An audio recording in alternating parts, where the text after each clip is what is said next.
So in this tutorial, I'm going to give you some idea on how to fill all these cells in the marketing plan, right? Again, I've had some questions. So this is a sample marketing plan that I shared with you all, and it's available in the weekly folder. So let's look at some of the rationale or thought process that goes into writing such a marketing plan. So you're not really writing anything, you're simply filling in the cells, right? So in order for you to work on the marketing plan, it's really important that you finish the country attractiveness analysis assignment first. So you, by having completed that Excel sheet, your team should have a good idea about your first, second, third preference country, right? You should have a good idea. Once you know which 3 countries you guys most plan to enter, then you should go back to this, the student manual, was it, or country, the country background report, and actually read about each country. That kind of gives you a better idea of what does the environment look like, and especially paying more attention to the political, economic sort of environment. That's really important. So that's kind of like your second layer of information, right? So back to this marketing plan, really important that first you know you've done the Excel assignment, you know which countries. So in this first section here, now based on your analysis, remember this is all prediction.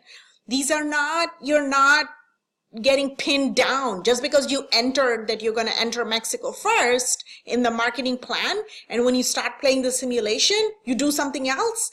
That's okay, you're not going to get penalized for that, right? So it's really important to remember this is just a planning tool.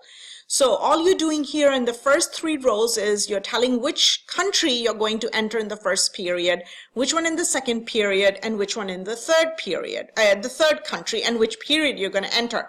Now this sample is showing that this team will enter Mexico in the first, Argentina in the second, and Brazil in the 4th period. So they're waiting out the 3rd period to kind of stabilize things in the 2 market that they're in before they take a plunge into the 3rd market.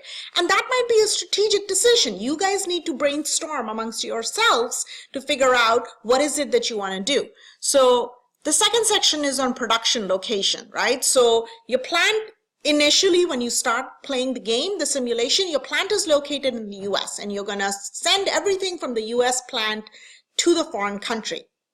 So this one, they've made the decision, they've looked at some of the facts about the cost of producing in the different countries. That's information in the case. And they're making a prediction that in the 2nd period, they're going to build a local plant in Argentina. And the local plant will serve both the Argentinian and the Brazilian market. The market to be served by the US plant will still continue to be Mexico, because it doesn't make sense. Mexico is right adjacent to the US. The transportation cost to ship products from the US to the Mexican market is going to be far less than shipping the product from Argentina or Brazil to Mexico, right? So again, just kind of think it through in your mind. So now down to your country 1. And in this section, your first country that you're going to enter, let's assume, is Mexico. In this section, you're going to give us some information about the primary target market. So which target market are you going to enter? And this information that you're seeing over here is actually in the case. So you're simply extrapolating, kind of extracting that information from the case and inserting it here. The primary channels, back again in the case, tells you exactly, and I can't find the case, hang on, here it is, right? So it tells you exactly how under the distribution section, how the primary channels are, the distribution channels are set up. So let me see if I can find that for you under distribution, right here. And it tells you exactly for each country, you know, traditional channels make up 46%. In Argentina, 24% is self-serve, 29% is hypermarket. So in Mexico, it's 52%, 23, and 23%, right? And 22% is direct. So you're going to insert that information here then. All right. So moving from there, let's look at the next section, which is on positioning and price, right? So again, this is your knowledge about what you know about marketing that you're going to share here, how you're going to enter the market in terms of your pricing. And if you remember from Marketing 301, you learned about the penetration strategy, you learned about the price skimming strategy. So you make a decision about which type of pricing strategy you're going to use.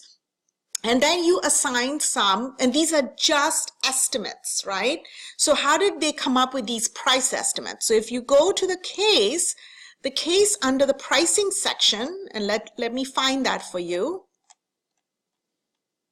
The pricing section here gives you the average price in local currency for the medium size of toothpaste, right? So Bright Smile, for example, which is a competitor, is selling its medium size for 6.96 ARS in Argentina, right? And if you look somewhere in this section on price, it'll tell you that the cost, or maybe it's on the top, the price of a small toothpaste is 20% lower, and the price of a large toothpaste is 20% higher than the price of a medium toothpaste. So let me find that for you. It's all here. You just, it's really important that you, right here. So it tells you exactly the cost is 20% more for a large and 20% less than a medium for a small, right? So based on that, you look at what the average prices of your competitors are, and then you go and insert your estimation of how much you're going to sell the medium for in Mexico, the medium large. In period 1, are you going to keep increasing? Are you going to decrease the price? How are you going to? And again, these are estimates. So it really is a reflection on the approach that you're going to take and how you're going to sort of modify or adjust the price as you go from period 1 to period 2 to period 3 and so on. See? So that's what they're sharing here. And I think I see a trend here where for certain periods, they're keeping it steady, right? And then towards the end, they start lowering. This team starts to lower the price. So, and your main competitors, which is again, this information is in the case, you should be able to get that. So that's essentially what you're doing for each country. And so this team picked Mexico, Argentina, and Brazil. So they included those 3 countries' information in the regional marketing plan. That's all. It's not anything that you're going to be held to. It's just a planning tool for you to kind of get your thought processes together and have some kind of an action plan before you start playing the simulation. So I hope this helps again. Again, if you have any questions, please email me.